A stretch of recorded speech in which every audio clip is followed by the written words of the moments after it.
sharing now. Go ahead. All right, cool. So I just made this little timeline here. I'm going to start with Genesis 6, 1-3. Came to pass when men began to multiply on the face of the earth, blah, blah, blah, that Yah said, the man's days shall be numbered to 120 years. Mm-hmm. I don't take that as literally 120 years because people lived way longer than that after the flood, and it just doesn't seem like that's a steadfast number.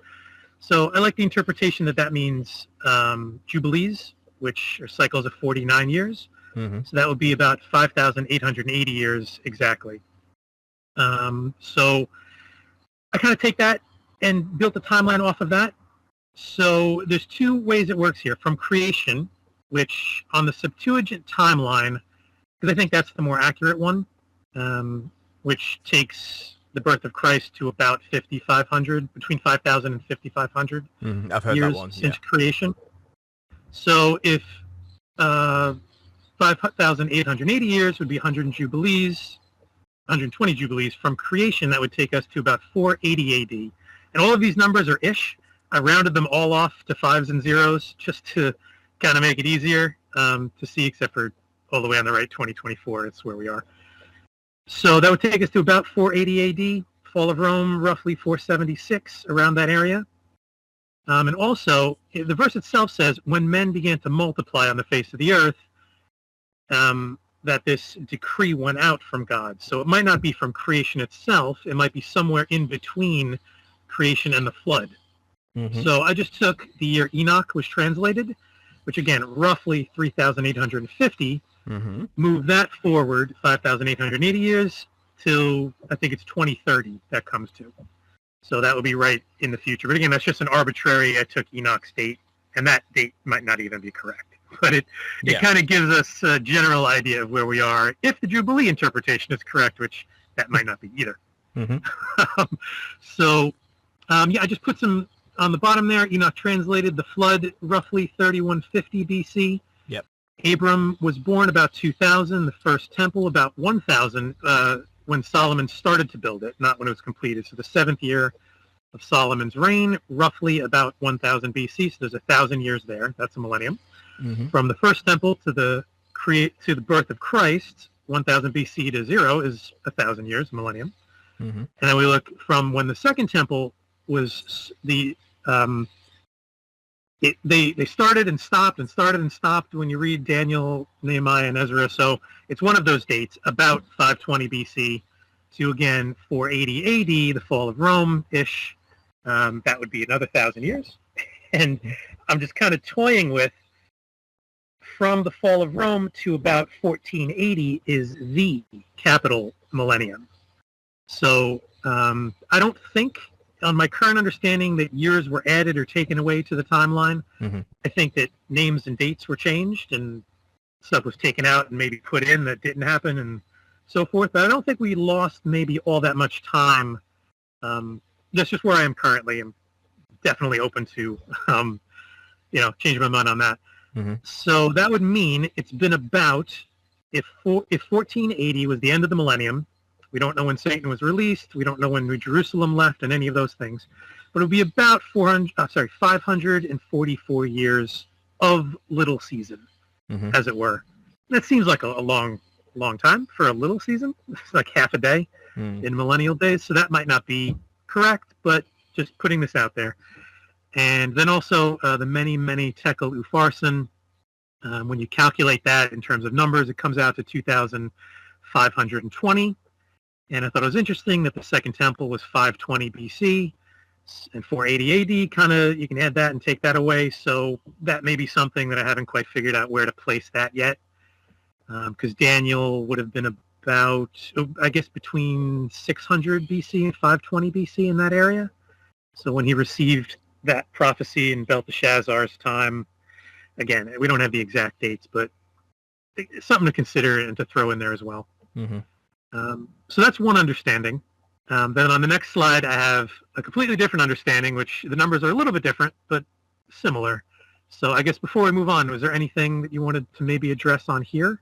No, it's interesting you've gone for a non-revisionist history approach here, because like I said, most of this, people that theorize this do not believe that there's been as much time as they claim. Like I said, and things like, for example, the space between, you said, the millennium of, the birth of Christ all the way to 480 AD, which was the fall of Rome. You're saying that was the destruction of the Second Temple. Well, people would say that happened in 70 AD. And that time period between 70 AD and the collapse of Rome in, let's say, 536 roughly, or 480, that wasn't as long as they say it actually was.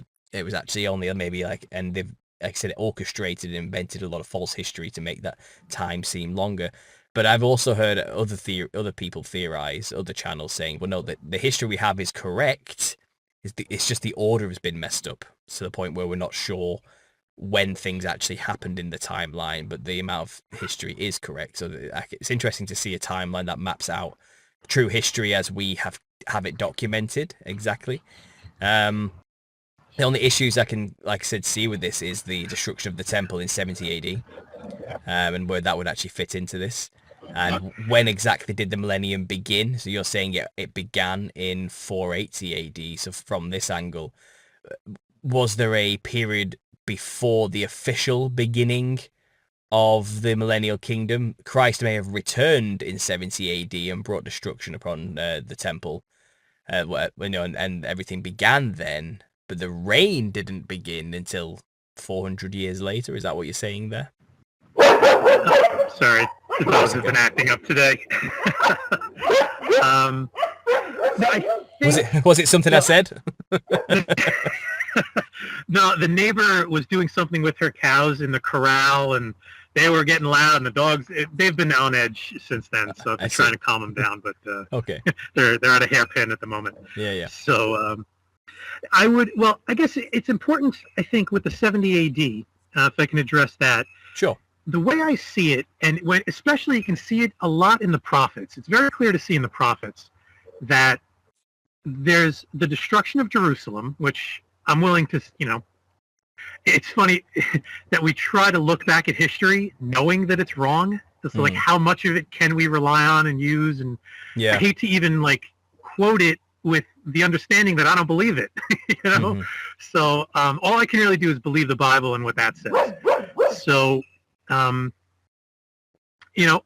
it seems that the judgment starts at the house of God, and the pattern that we see from, really back in the wilderness, but if we want to say from Judges, the book of Judges forward, God rescues his people, sets them in a perfect place, provides for them, and then they rebel.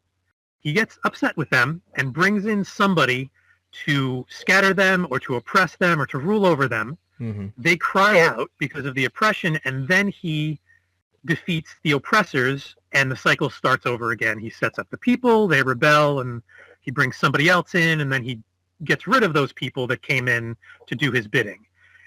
We see that especially with Nebuchadnezzar, right? He calls Nebuchadnezzar his servant, that he was doing his bidding to, destroy the temple and scatter the Israelites through Babylon. So he used them to do that because they just refused to repent. So I think 70 AD would follow the same exact pattern. He used Rome to come in. The judgment started at the house of God, officially scattered them throughout the world. And I think it's Luke 21:24 that in the three discourses, Matthew, Mark, and Luke, Luke's the only one where it mentions that, Israel is scattered throughout the nations to be a witness until the time of the Gentiles is fulfilled. Okay. So I would say then that the time of the Gentiles, with my understanding, is from 70 AD to 480-ish AD, around there, 580 if you want to round it. So they were taken out of Jerusalem and Judea, were finally scattered by the Romans at Yah's will. Oh, have we lost him? Oh, it says he's still there. Louis, I think we've lost your sound. If you want to just maybe have a look at what's going on there. Maybe you've unplugged your microphone or something. Yeah, the sounds. It says you're still connected, though. So I'm not sure. I can still see your screen as well, so you definitely aren't gone just yet. But yeah, let's just looking at this thing. It's quite interesting, isn't it? By the way, guys, just as a caveat. Sorry, you cut out there for about 30 seconds, Louis, so you might have to repeat yourself there on that one. I'm sorry. Oh, no, I'm sorry about that. Yeah, just basically that he used Rome to scatter the people, to scatter the people in Judea and Jerusalem. Yeah. He brought his wrath upon them, and then the so-called Day of the Lord, as it's mentioned, is the judgment of the nations, the judgment of the Gentiles. Yeah. So those are two separate events. That the space in between is the scattering of Israel, also known as the time of the Gentiles. So it's just really how long is that time between the judgment of Jerusalem and the judgment of the nations. And so if you look at like Armageddon, for example, that's not the judgment of Jerusalem. That's the judgment of the nations that came against Jerusalem. Yeah. So it's clearly two separate events. It's just the question is how much time do we think happened between them? And the way I'm looking at it here, about 410-ish. If you subtract 70 AD, about 400 years thereabouts. Yeah, I think I heard in the Telegram group not long ago, people were arguing that, or speculating the idea, maybe it was me in response to something like me. I might have been talking to you actually, but it's the idea of how long is tribulation exactly? Does it last for 400 years then? Or is it the 7 years as we've been told? And does that come into play here? Or are you just saying there was simply a 7-year tribulation just prior to the 480 and the beginning of the millennium? Where does that play into this view? Or do you think it was more of it wasn't a literal 7 years, it was a drawn out 400 years perhaps? How are you interpreting this particular? Because I understand you probably have another timeline you're going to show me in a minute and another idea, so we're not wedded to this, are we? I'm guessing, but I do. Yeah, if you could just explain that finally. Go ahead. Yeah. Let me skip over that slide and I'll go to this one. So Revelation 17, 10, and 11 says, there are 7 kings, 5 are fallen, 1 is, the other is not yet come, and when he comes, he must continue a short space. The beast that was and is not, even he is the 8th, and is of the 7, and goes into perdition. Okay. So I'm taking that to mean the Caesars. The kings are the Caesars. So if we look at the left, we have Augustus, Tiberius, Caligula, Claudius, and Nero. Those are the 5 who have fallen. Galba would be the 6th, who is the one who is. So if that's true, and that's with this interpretation, we have within 7 months the dating of the book of Revelation when it was written, from June of 68 to January of 69. So it would have been right before the fall of the temple in 70 AD. There's here Otho, I guess that's how you would say that. He apparently ruled for 3 months, but he was never confirmed by the Senate. So he was like acting Caesar, but he wasn't actually a Caesar. So if we just he's on the list, but he wasn't confirmed. So if we cross him off, that would mean Vitellius was the 7th, who would continue a short space. He only ruled for 8 months. And then the 8th, who actually sacked Jerusalem, sorry, I scrolled down there, was Vespasian. So he was the 8th, who would have been, I guess, I want to say possessed by Satan or the beast, who was of all of them together, but he was the 8th. So that would be the 8th Caesar, Vespasian. So getting back to the tribulation question, if John was writing this during the time of Galba in, say, 68 AD, that's about 2 years. I'm not sure exactly when in 70 AD. I think it was August or towards the end of the year anyway. So maybe that's 2.5, maybe 3 years. I'm not sure if we look at 3.5 years, 42 months, 1,260 days. It might be talking about that time. The actual siege of Jerusalem happened under Nero in 66. So that could be referring to that time. From 66 to 70 could be the 3.5 years around there. And I think the 7-year tribulation, I don't really see it. I kind of think that's an interpretation of the last week of Daniel. People think that's a 7-week tribulation thrown into the future. Yeah. But I don't see that actually in Revelation. It just talks about 3.5 and 42 months. So no, I think that just might be kind of a remnant. It's a fascinating timeline you've got here. Obviously, you're going against mainstream history here, because supposedly the book of Revelation wasn't written by John on Patmos until 20 years after what you're claiming here. So obviously this would have to be, this is in a way revisionist history. Though other people, there's always been speculation over who wrote the book and when exactly. So yeah, I'm willing to take anything right now as a possibility. So I'm fascinated you've compiled this here. I'm just reading through it. Yeah, and I have no idea if any of this is correct. Mm-hmm. Just trying to match some stuff up. Yeah, I yeah. originally looked at this months ago, and I was like, nope, there's 9. And then I looked into Otho a little more, and like, no, he wasn't actually a Caesar, like technically, actually. Mm. So that would be the 8 kings if it's correct. I don't know, and Mm-hmm. Again, was Revelation written after, before? It doesn't say in Scripture. No. So it's hard for me to say, history is anywhere near correct. So I guess that's just for each person to kind of take this with as many grains of salt as they need and do some research and, come up with what they come up with. Oh, absolutely. So do you have another timeline you said here? Another idea? Do you have or is this what you've got here? No, I've got a whole bunch of stuff. Just Okay. so much we have time to get into. No, go for it. Let's just share what you can while we have the time. I mean, well, what are we on here? How long have I been going for? Let me just check. I've been going for an hour and a half, so we've got another half an hour to go if you want to just keep going. And again, guys, just a caveat as we're explaining here, we're just thinking things through here. This is not like, this is definitely how it is, and we all need to get on board with this one particular idea that we're in this timeline. This is just somebody who's been speculating and wants to share his work. That's all it is, right? And that's all we're ever doing when it comes to something like this. But go ahead, keep going. Show me what else you've been thinking about, because I'm always happy to see stuff like this. So go ahead. Yeah, absolutely. Well said. Yeah, this was not my opinion a month ago or even 2 weeks ago. So it's definitely evolving as research continues.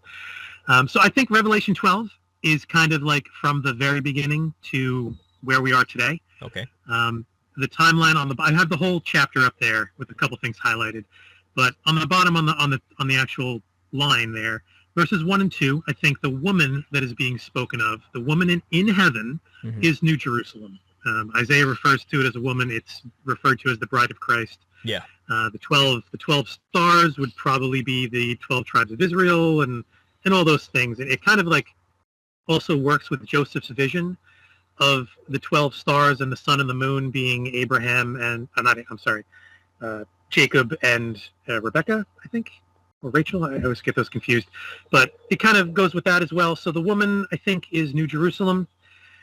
Verses 3 and 4, another wonder in heaven, not on earth, but in heaven, the great dragon and the fallen angels. If we take that, so at that time they fell from heaven, but they still, as we see in Job, they can kind of go to and fro. They weren't shut out of heaven exactly, as we see in verse 7 here when the war happens. So they could go to and fro, or at least Satan could anyway. Yeah. I think we see in one of the prophets, maybe of Ahab, or I forget one, but one of the prophets has evil spirits, lying spirits within the council of God. So it makes me think that they can all kind of go up and down. Like you said, even in Job, Satan was just walking around while God was chilling with the sons of God. You know what I mean? I assume other angels is how I interpret that. And Satan was just there and he just joined in the conversation, pontificating over Job, and that's where the bet was made, So I agree. It does seem like, though he left his first estate and was cast out, he still had abilities he was still an angel. That didn't change. His nature didn't change, and his abilities certainly wouldn't have changed. So I can agree with that. But sorry, go ahead. I'll just interject in there. Go ahead. Yeah, I think personally that there's some property of the firmament that does not allow flesh and blood to get through. So I think anything that was created as spirit probably can still pass through.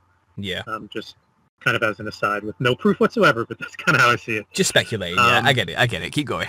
That's fine. Yep. So verse 3 and 4, Satan and the fallen in heaven way back in the day when New Jerusalem was being set up. And then verse 4b, the dragon stood before the woman, New Jerusalem, which was ready to be delivered of Jesus. So, and then verse 5, he was incarnated on earth. And before Satan could really get his hooks in there, he was caught up, resurrected, in our glorious hope, and caught up to God and to his throne back in heaven. Verse 6, New Jerusalem fled into the wilderness. So I think that means it left heaven and came down to earth. If we want to look at the earth as a wilderness, just as a general, it's not where God is, so it's a wilderness. Where she has a place prepared of God that they should feed her 1,203 score days. So I take those days as years, which I'm just starting at 480 AD, if that's when she left heaven and came to earth. I don't know that, but we add those and it gets to 1740 AD, roughly. Yeah. So that's when the New Jerusalem would have been on earth. So longer than the actual millennium, 1,203 score days. During that time, at some point, Satan's released from the pit.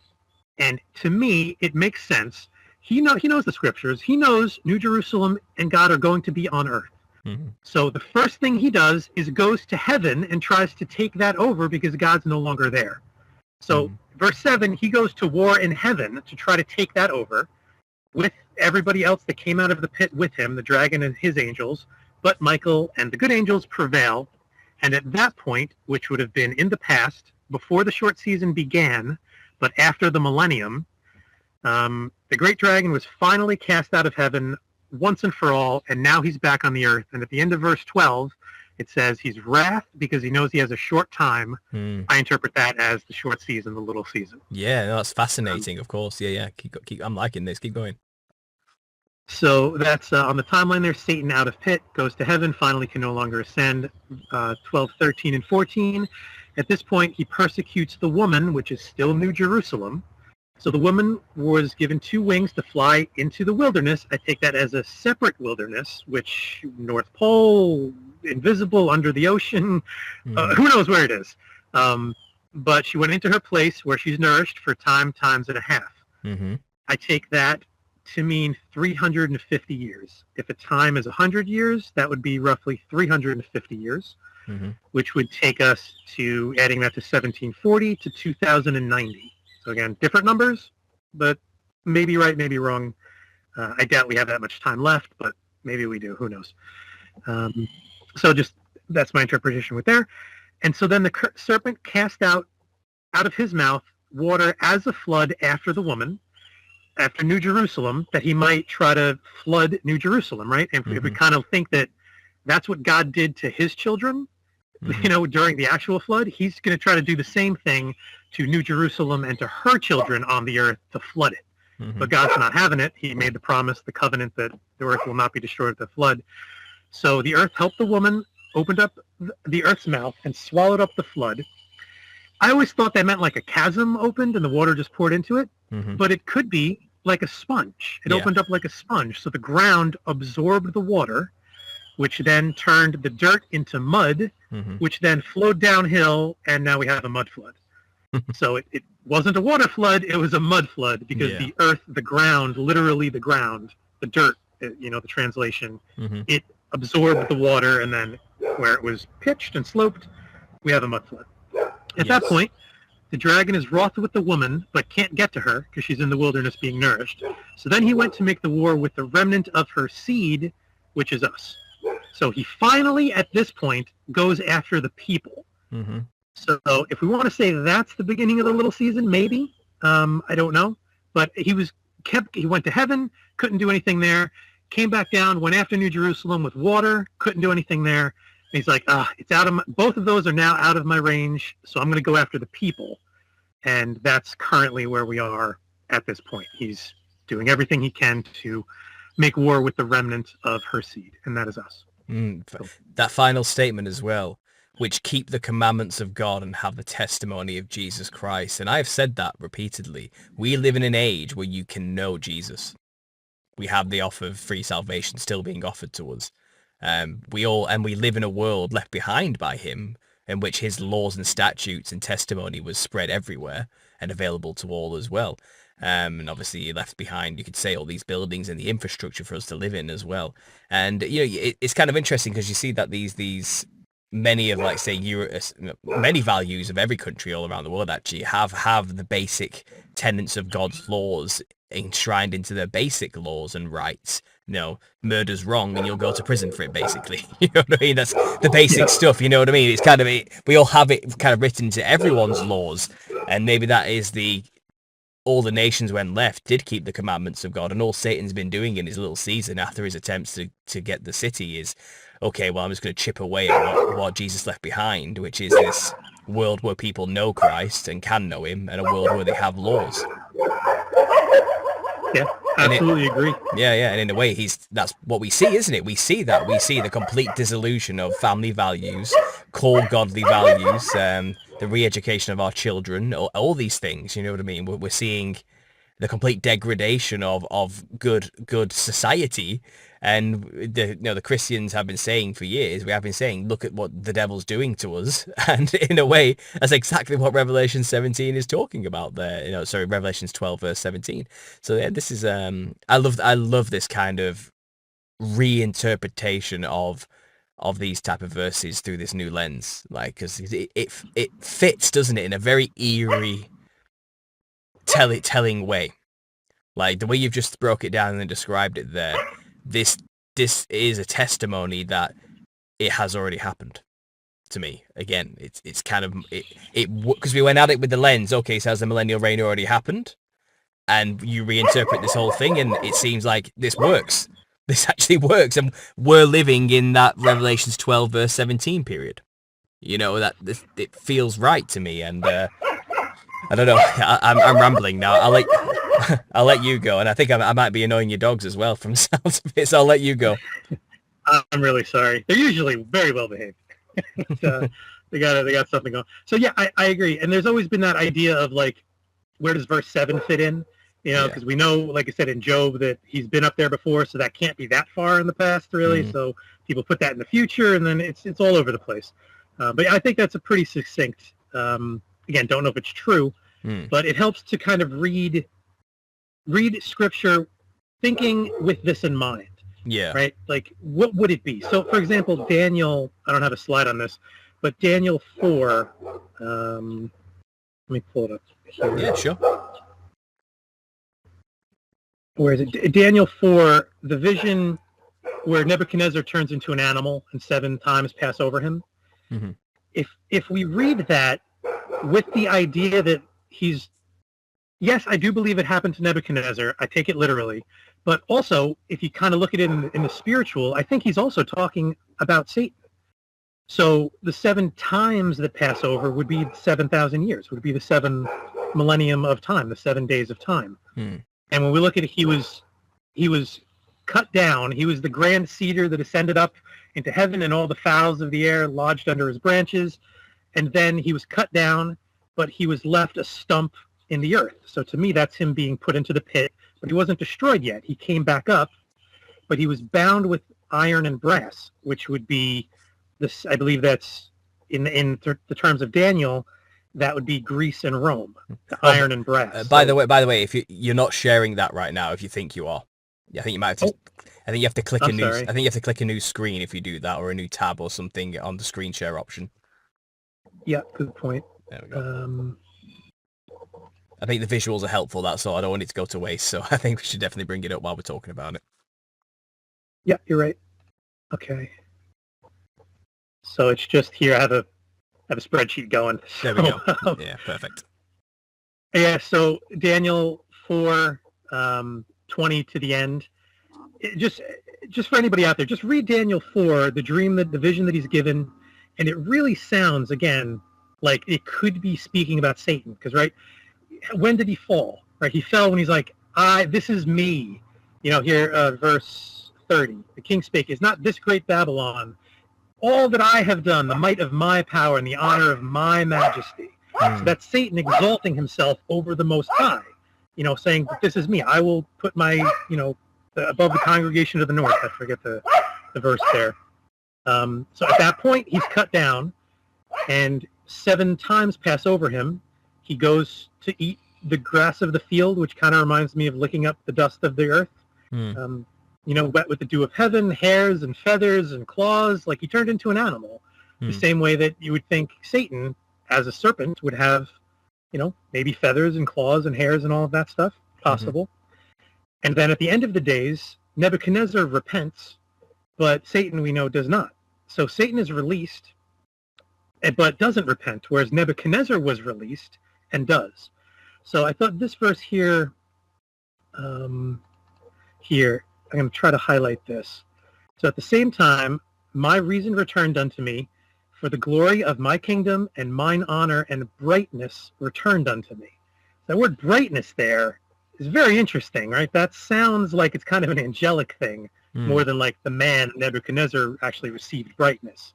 So I wonder if this is like a what if, had Satan, when he came out of the pit, rather than attacking heaven and setting up everybody for the final battle, like had he repented, kind of wonder what might have happened if he would have been restored to his old honor, got his brightness and his majesty back. But unfortunately, that's, here we are. That didn't happen. That's not how it went down. Yeah, absolutely. Yeah. Yeah, no, fascinating stuff. There was, I think, was it? I think Daniel. Is it Daniel 12? I was talking about. Talking about the beasts and the kingdoms that would come. And I did a reinterpretation on that as well, which was interesting. I can't remember. Let me get my spreadsheet up here. I think my screen's sharing with the guys right now, so they'll see that too. I do have a document. Let me just Millennial Reign evidence. I've called it. I've not actually come to this document in a while. If I can find it, where did I quote it? Stuff about the day of the Lord, Zechariah, Zephaniah, Isaiah 13. Sorry, but that's the thing, though. We need to read it again with this interpretation.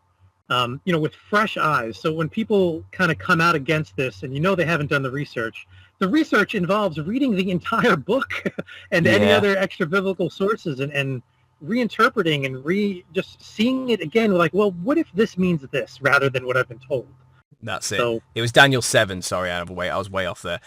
So I'm looking at Daniel 7 here, and I'm hearing. I don't know if I'll have to share the screen with you as well. I think just so you can see it. Screen share.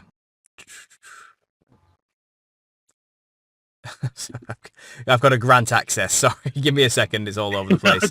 Grant access to Skype. I'll use my finger for that. There we go.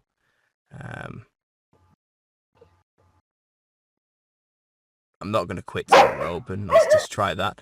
I think it's working now. Screen share, and yeah, I'll just share with you Daniel 7 here. Is that working? Can you see it? Yep. You can see Daniel 7. Good, and I'll bring it up for the guys to see as well. So when I was reading this, I was just thinking about the kingdoms that would rise and the vision that obviously the interpretation of this vision. And there's just so much in here which is just a huge hint to Rome living before and after the millennial reign. It talks about the saints and all these type of things and how the kingdom that would be given over to them. And let me try and find it. It says here, after I saw. So it talks about the fall of the other beasts. It talks about all the beasts being animal analogies. So you got like the first was like a lion that had eagle's wings. The wings were plucked and it was lifted up from the earth and made to stand upon the feet as a man, and man's hearts were given to it. And then it says the second beast was like a bear. It raised up itself on one side, 3 ribs of the mouth, the teeth of it. And so you get these beast analogies like animals. The third was like a leopard. It had 4 wings of a fowl. It had 4 heads and dominion was given to it.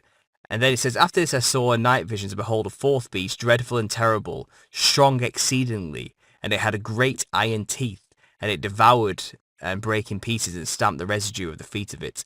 And it was diverse from all the other beasts that were before it, and it had 10 horns. And it's kind of, this beast does not have an animal assigned to it, which I thought was interesting. It's just some kind of odd, diverse beast of some kind.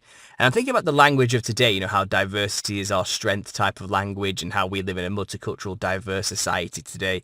And I was thinking, this sounds like our beast today, that with iron teeth. We have a civilization built of iron and metal more than brick and mortar and stone. And then it says here, I considered the horns, and there came out a little horn. First was plucked by the roots, and then you have the eyes of man speaking great things. So you have like antichrist analogies here, false prophet stuff going on. And then it says, I beheld till the thrones were cast down, and the ancients of days did sit. And it's talking here, how the millennial reign began, basically.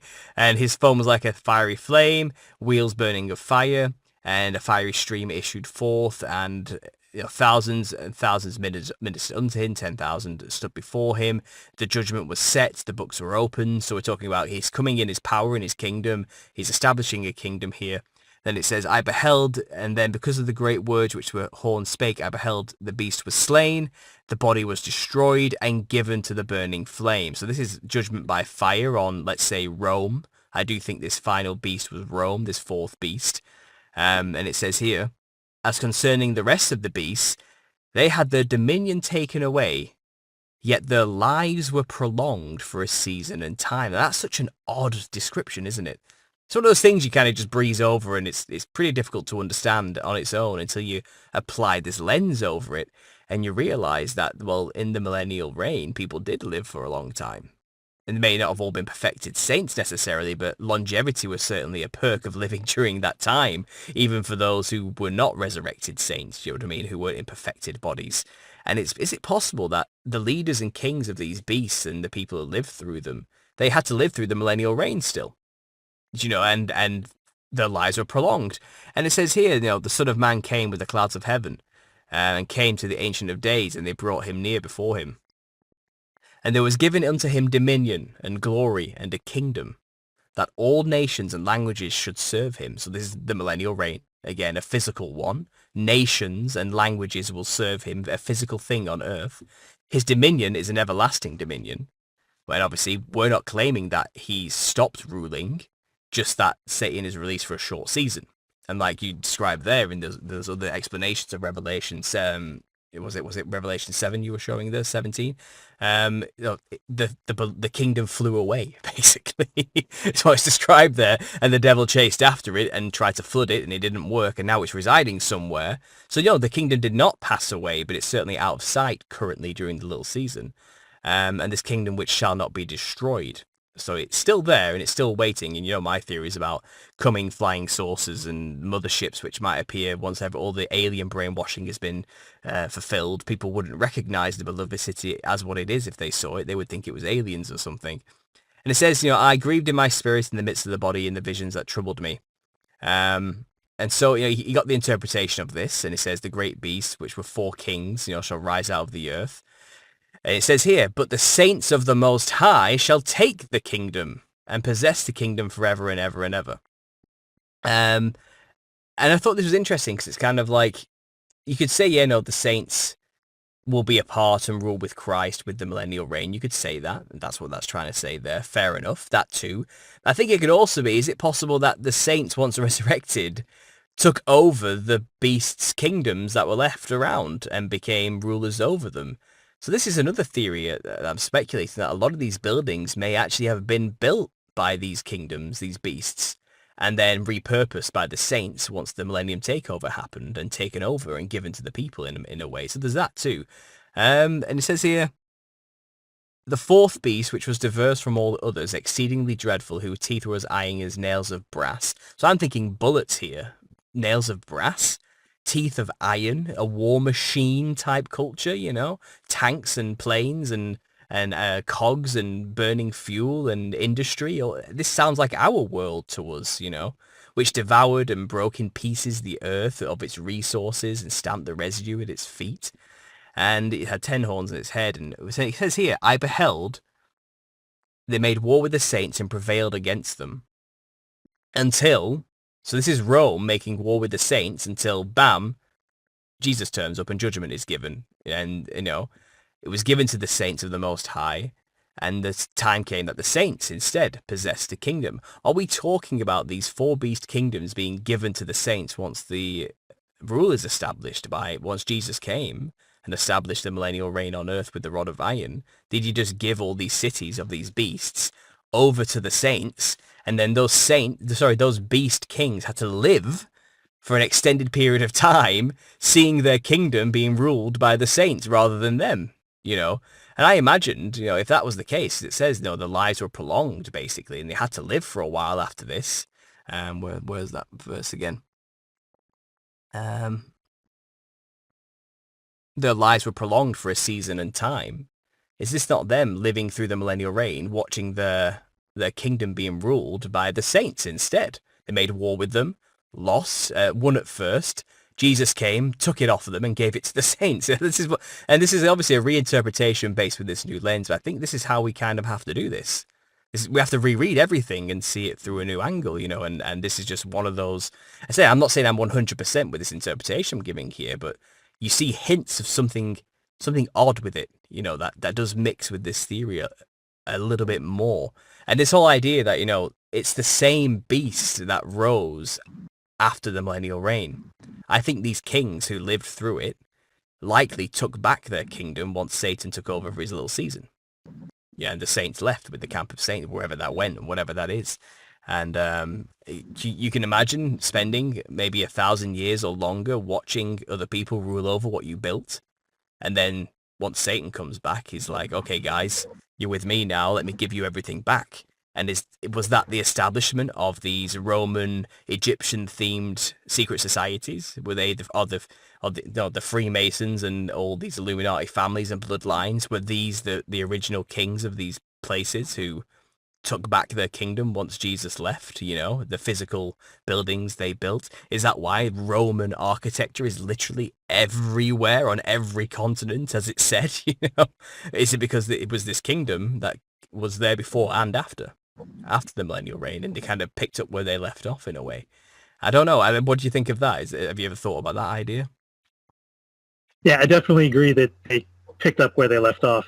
I think we can see that in the scripture there. Yeah. And even in Revelation that I pointed out, I think that those two chapters, the one I had on the slide and Daniel 7, kind of mirror each other a little bit. Yeah, they do. That's why I thought about it when you were saying it. I was like, yeah, I've been speculating myself about that idea, and I thought, yeah, I better bring that up. But there you go. I know that's just something I was thinking about. And again, I'm not saying I have it all figured out there at all. I don't. It's just we have to come at scripture with new eyes, with a new lens. Is basically what I was getting at there. And I think you seem to agree with me as well. Is there anything else you want to share while I've got you still here for 5 minutes, 10 minutes? Yeah, just real quick, while we're here in Daniel 7, verse 14 there, where it says that all people, nations, and languages should serve him. That's one of the common objections I think that we hear because of Zephaniah 3, where it says he will turn to the earth a pure language. Mm-hmm. So people assume that means all of the languages of the nations will be gone. Yeah. So I've heard that, we're all not speaking the same language, so it can't be after the millennium. Well, it doesn't say that he's taking away the old ones. The verse says he's giving us a pure language. Mm-hmm. So you can see right here that that's a millennium verse, and there are different languages being spoken. So that's a pretty easy one to refute. Mm-hmm. Let's put it there. I don't know if we have time for the one last thing I wanted to show. Probably not. No, go for it. Let's give it a go. Let's give it a go. That's fine. Let me just... All right, let me share it up again real quick. While you're getting that up, when you get it up, I just need to quickly check something myself, my emails, while you sort that out. Yes.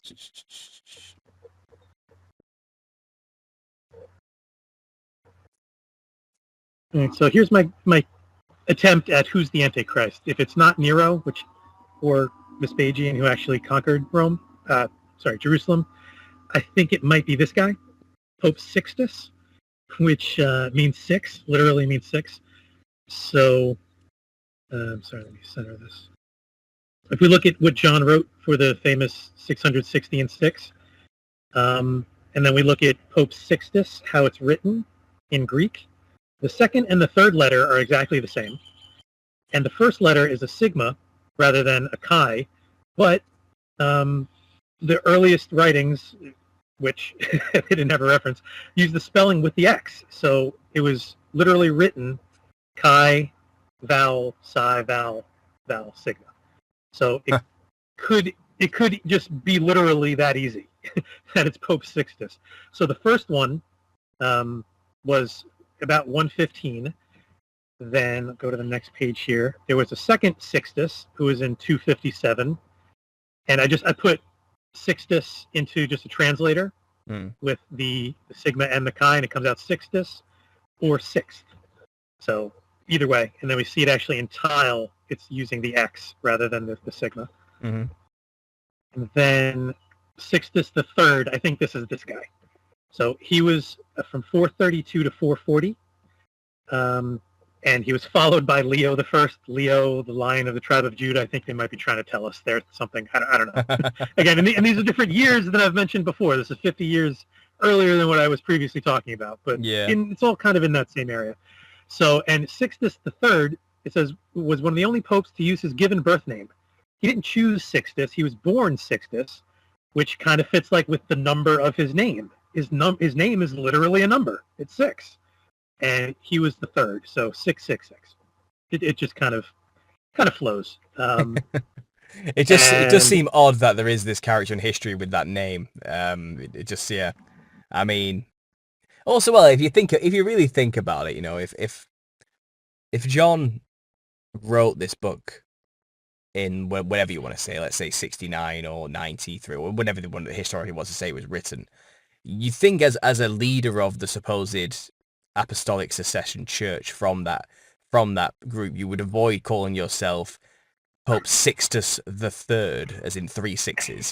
You think you would avoid doing something like that, wouldn't you? And you have to wonder, like, are they having a joke here? Did this person even really exist at all, or is it all just allegory and they're just trying to like mess with history here? Exactly. You know, and you have to wonder, because why would you do that? You would not call yourself that. You just wouldn't, would you? Especially if you're a leader of a church that's supposed to be based on Christendom, you know, and you know, you can trace your line all the way back down to Peter, supposedly. You know, if that's the case, then why call yourself something which is literally 666?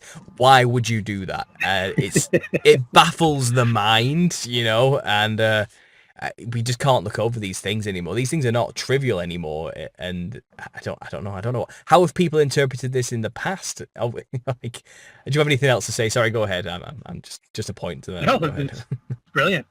So this guy, Sixtus III, he founded San Pietro in Vocoli, which is translated Saint Peter in Chains, and it has an altar here. It's in the big picture. It's the kind of the centerpiece there under the arch, but it's literally chains, manacles. The story is that the Saint Peter, our guy from the Bible, in this city, was locked up and then through a miracle was just released and walked out and left his chains behind. But what if those are the chains that was used to bind Satan? And now it's placed in here. And so just anything's up for debate at this point. So maybe those are Peter's chains and that's really true. Or maybe they put them in there later and changed the name and backdated it and they're making a show of it and saying, look, these are the chains I got out of. And, you know, I escaped, you would probably be saying. Maybe. There's a lot of other interesting... Yeah, there's a lot of other interesting stuff here. It's Moses in the middle and a lot of interesting stuff. And this is what the guy apparently looked like, if we can, you know. If you can trust any of that, yeah. Yeah, so Pope Sixtus IV didn't come around to 1471. So that's a full 1,000 years later. So there was no Sixtus for 1,000 years. And the millennium was kind of bookended by Sixtus III and the Sixtus IV. Coincidence, I'm sure. Picking up where they left off, like I said.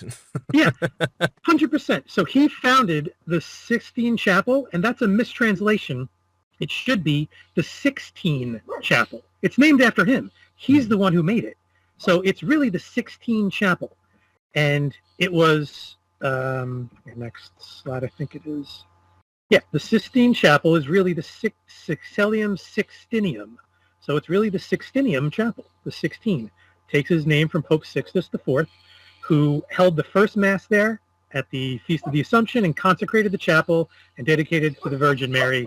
We definitely don't have time to get into that. Well, that last slide you just showed there, if you go back again, sorry, it wasn't just the Sistine Chapel, but also the Vatican Library he established. And obviously, is that the beginning of the establishment of let's remove and hide all the books? Let's start hiding this millennial reign very quickly, and we'll store it in these vaults. It's kind of, he had his hand in all of that, you know. That's just fascinating. Sorry, go ahead. Carry on. Yeah, no, he needed a place. Absolutely, you'll see it in a couple slides. You're right ahead. You're ahead of me. I'm ahead of you. Sorry, go ahead. I'm just going to skip through this. This is super interesting stuff. Sixtus IV hired this guy, Regiomontanus, which literally means mountain region or region of mountains, to come in and change the calendar. So the Gregorian calendar we have would have been the Sixtinian calendar had this guy not died. But he died as soon as he got to Rome and wasn't able to perform it. But the idea to change the times came during Sixtus's reign with Regiomontanus. And this guy is supposedly the grandfather of Copernicus in terms of teachings. So this guy had the idea of a globe and all of that, and Copernicus's teacher inherited those teachings from Regiomontanus, who was then, part of all of this. So again, don't have time to get into all this, but the Gregorian calendar right here, the planned calendar reform was in 1475. It didn't happen until 1582 under Pope Gregory, but it was initiated here. Well, just stopping you there quickly. You're just talking about the changing of times, and it even says in Daniel 7 verse 25, he shall speak great words against the Most High, and shall wear out the saints of the Most High, and think to change times and laws, and there shall be given unto his hand until a time and a times and a dividing of time. And it's kind of the phrase "think to change times." But then he didn't get a chance to do it. I just thought that was funny with the way you said that. But sorry. Carry on. Go ahead. That's neither here nor there, really. That's just something I thought was funny in terms of we're talking about this in prophecy sense. But go ahead. Go ahead. Carry on. Yeah, you're right. Every word, it all matters. It's all there for a reason. So that's a very good point. So this guy, a couple popes later, Pope Julius II, was actually the blood nephew of Sixtus. And this guy, warrior pope, battle pope, fearsome pope, was not a nice guy. So it says here, he didn't take his name in emulation of the first Pope Julius. He wanted to be Julius Caesar. So it says, on Palm Sunday, 1507, Julius II entered Rome as both a second Julius Caesar and in the likeness of Christ. So he took that day. He could have done it any day. He intentionally tried to be like Christ and like Julius Caesar, the first Caesar ever. So this guy had some thoughts in his mind. And here's kind of what you were talking about here with the Vatican Library here. So this Julius is the archetype, like literally, who Machiavelli wrote The Prince about. Yeah. He modeled it after Pope Julius. And they were in a war, not battles, but in terms of the papacy, of Caesar Borgia, who on the bottom, that is who in this, most people will probably come across that. The supposed image of Jesus is Caesar Borgia, whose father was the Pope previous to Julius II. So what they said was, and this is a quote from Julius II, one of his papal bulls. He says, "I will not live in the same room." Now, before I read it, think of what we're saying here, right? So the Pope before, the king of Israel, the king of the world, before this, had a son who is now the image of Christ, right, who was exiled from the kingdom, and then Julius took over. Like, he usurped him and took over for him. So he says, "I will not live in the same room the Borgias lived. He, Alexander VI, who was the father, desecrated the Holy Church as none before. He usurped the papal power by questionable devil's aid. I forbid, under the pain of excommunication, anyone speak or think of Borgia again. His name and his memory must be forgotten. It must be crossed out of every document and memorial. His reign must be obliterated. All paintings made of the Borgias or for them must be covered over by black crape. All the tombs of the Borgias must be opened and their bodies sent back to where they belong." What if he's not talking about the Borgias? Right? What if he's talking about the millennial reign must be obliterated? We must cross out every document, every memorial of what just happened before we just came back into power after being away for 1,000 years. It's really easy to see that in that language that he chose to use. Maybe I'm stretching, maybe not. Well, you could say maybe he was actually talking about Jesus there specifically, maybe. But what if he was just simply talking about some of the ruling saints? And one of those families of ruling saints was the Borgias, perhaps. There is that too. Again, I'm just trying to speculate here on how we could, because that's the thing. A lot of people say, well, where's the evidence of his reign then? There will be some documented history. And I keep saying they've changed the names of everything. So what they're talking about will sound like something else just because they've changed the name, but replace Borgia with Jesus. And that's who he's actually talking about. You know what I mean? And it's kind of like how history books are a lie in a very literal sense. They've just replaced, they can't remove the event, it happened. So let's just change the names of the people involved with that event so no one ever thinks it was Jesus, basically. That's the game that's been played against us here. And this is just another example of it. But yeah, go ahead. This is brilliant. Sorry, carry on. Yep. Yeah, I agree. Totally. So then I did this especially for you here. I'm not sure if, I haven't heard you mention the Swiss Guard. Yeah. They were established by this guy, Julius II. He established the Vatican museums. He rebuilt or built the St. Peter's Basilica, which is in Vatican City, right at the head there. And he's the one who organized the Switch Guard. So if we're saying that this is Satan in the flesh or he's being possessed, maybe he just wanted his old friends back. He wanted to be protected by the people that he was accustomed to, the way that they looked, and tried to make the men of the time do that. Again, maybe a stretch, but like, why would you dress your guard like that? Like, that can't be, like, it's not aerodynamic for fighting or anything. Well, if you've got the internet, like, big puffy pads. If you have the internet up there, you can type in Basler Fastnacht, which is a Swiss festival every year. And they venerate the Nephilim. How would I spell that? Basler, so Basler, and just Fastnacht. It's Fasch, Fash, Natch, Nash, Fastnacht. It's the festival of Basel, basically. And stuff should come up, and you'll see loads of clowns there. You might have to quickly share the screen again, just to quickly change it over.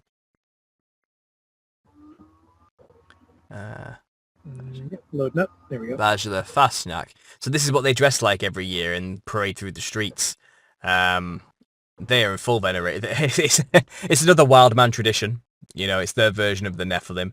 But I'm not surprised the Swiss Guard look the way they do, and this is the theme that they venerate every year. And this is how they like to dress themselves and what they do. Very clownish, typical big red nose, wide grinning monster there is very typical. That's the most common one you see. And the Swiss Guard seems to be also modelled after Nephilim-esque features, red hair, and multicoloured patterned skin. So there's something going on with that particular region as well. And as you can see, the architecture there is beautiful in this part of Switzerland. Switzerland itself is beautiful, in terms of architecture.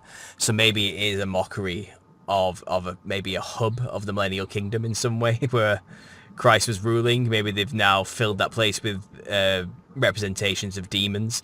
And obviously you dress like the thing to channel the thing. So this is now a hub for the spirits of the Nephilim to come every year and be channeled, So there's a lot to be said for that, for sure. And the Swiss Guard.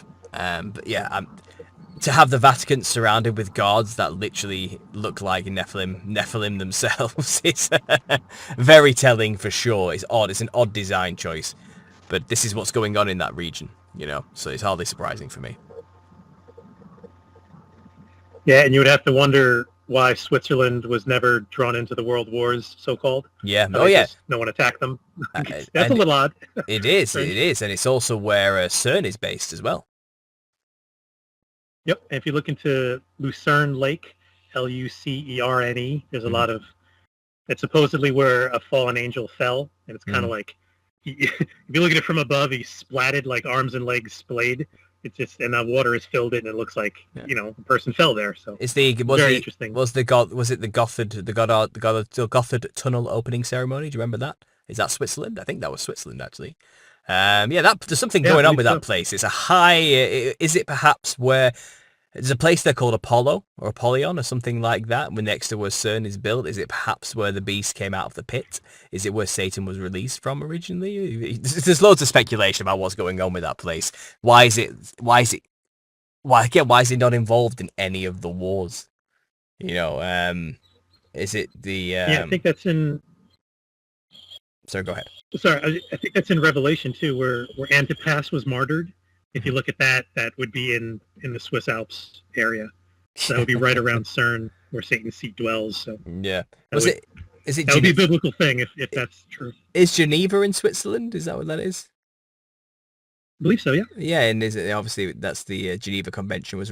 It seems to be an odd place where they seem to be immune from everything. And is it just not where the leaders of the world who rule us, who part of Satan's kingdom, get to live in abject luxury, basically? It seems like a very luxurious place. It's where all the bank accounts are, isn't it? That for people avoiding tax, like the billionaires avoid tax. They have all the bank accounts in Switzerland and all this type of thing. And it's an odd hub of a place. Anybody who's from Switzerland who's listening, if that's happening, fill me in on all the dark, weird, esoteric stuff about that place that only you would know as somebody who lives there. I'm fascinated to hear it all. But yeah, I'll let you carry on and finish up. Sorry, I'm I'm rambling.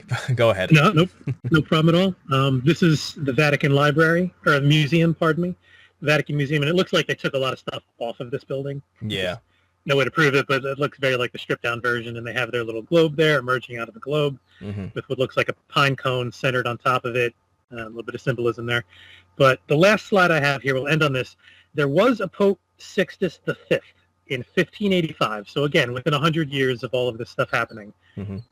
So we got to wonder, will Sixtus VI be a future Pope or a future ruler? And could that then literally be 666, 666, 666, and just kind of like bring the whole thing to a little tied up in a bow kind of thing. So just wanted to put that in there as a maybe possibly for the future.